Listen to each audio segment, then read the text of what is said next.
नमस्कार दोस्तों, स्वागत है आप सभी का हमारे चैनल पर, जहां हम आपको सरल और रोचक तरीके से ज्ञानवर्धक जानकारी देते हैं।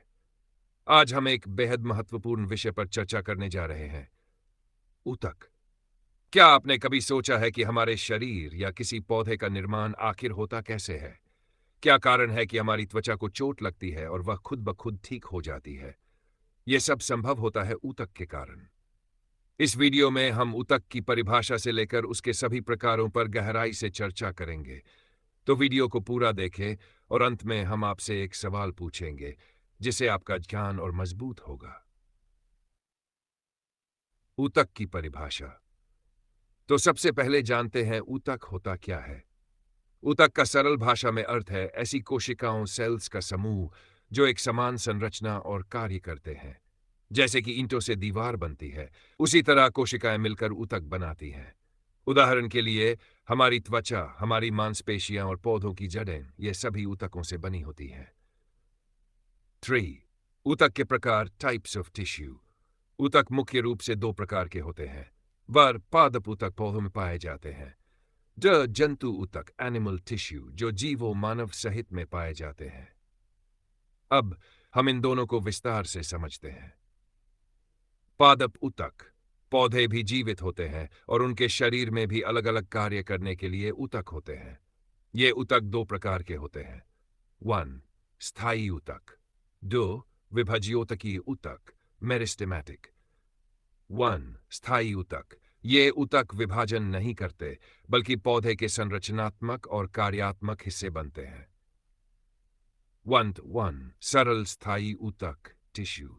सरल ऊतक वे होते हैं जो केवल एक ही प्रकार की कोशिकाओं से मिलकर बने होते हैं। पारेंकाइमा। यह सबसे सरल और जीवित ऊतक है जो पौधों के नरम हिस्सों जैसे पत्तियां में पाया जाता है। कोलेंकाइमा। यह पौधे को लचीलापन प्रदान करता है जिससे तना झुक सकता है लेकिन टूटता नहीं। स्क्लेरेंकाइमा। यह कठोर ऊतक होता है जो पौधे को मजबूती देता है, जैसे नारियल के बाहरी कड़े हिस्से। 1.2. जटिल स्थायी ऊतक कॉम्प्लेक्स परमानेंट टिश्यू। ये ऊतक कई प्रकार की कोशिकाओं से मिलकर बने होते हैं और पौधों में जल व भोजन के परिवहन में मदद करते हैं। जाइलम। ये पौधों में जड़ों से पानी और खनिजों को पत्तियों तक पहुंचाता है। इसके भाग है ट्रैकिड्स वाहिकाएं वेसल्स, जाइलम पैरेंकाइमा। जाइलम तंतुज। यह पौधे में भोजन का परिवहन करता है। इसके भाग है सीव ट्यूब्स, सहकोशिकाएल्स, फ्लोएम पैरेंकाइमा, फ्लोएम तंतु, फ्लोएम फाइबर्स। 2. विभज्योतकीय ऊतक मेरिस्टेमेटिक टिश्यू। ये ऊतक लगातार विभाजन करते रहते हैं और पौधे की वृद्धि में सहायक होते हैं। Apical meristem. जड़ और तने की लंबाई बढ़ाता है। इंटरकालरी मेरिस्टेम। पत्तियों और फूलों के विकास में मदद करता है। लैटेरल मेरिस्टेम। तने की मोटाई बढ़ाने में सहायक होता है। जंतु ऊतक। अब चलते हैं जंतु ऊतकों की ओर। इनका मुख्य कार्य शरीर को सहारा देना, संचार करना, गति प्रदान करना और सुरक्षा देना है। जंतु ऊतक चार प्रकार के होते हैं। 1. एपिथेलियल ऊतक एपिथेलियल टिश्यू शरीर की सतह को ढकता है। 2. संयोजी ऊतक कनेक्टिव टिश्यू शरीर के अंगों को जोड़ता है। 3. पेशी ऊतक गति प्रदान करता है।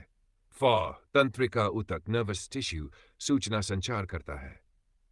1. एपिथेलियल ऊतक। ये ऊतक शरीर की बाहरी और आंतरिक सतह को ढकते हैं। सरल एपिथेलियम। यह एक परत में होता है और गैसों के आदान प्रदान में मदद करता है। स्तरीकृत एपिथेलियम। यह कई परतों में होता है और त्वचा को सुरक्षा देता है। संयोजी ऊतक। यह ऊतक शरीर के विभिन्न भागों को जोड़ने का कार्य करता है। अस्थि ऊतक। यह शरीर को कठोरता देता है। अस्थि ऊतक कार्टिलेज टिश्यू ये लचीला ऊतक होता है जैसे कान और नाक। रक्त ऊतक ब्लड टिश्यू ये शरीर में पोषण और ऑक्सीजन पहुंचाने का काम करता है। 3. पेशी ऊतक मस्क्यूलर टिश्यू। यह ऊतक शरीर की गति को नियंत्रित करते हैं। अस्वैच्छिक पेशियां अनवॉलेंट्री मसल्स जैसे हृदय पेशी कार्डियक मसल और चिकनी पेशी स्मूथ मसल। स्वैच्छिक पेशियां वॉलंटरी मसल्स जैसे कंकालीय पेशी स्केलेटल मसल जो शरीर की गति में सहायक होती हैं। 4. तंत्रिका ऊतक नर्वस टिश्यू।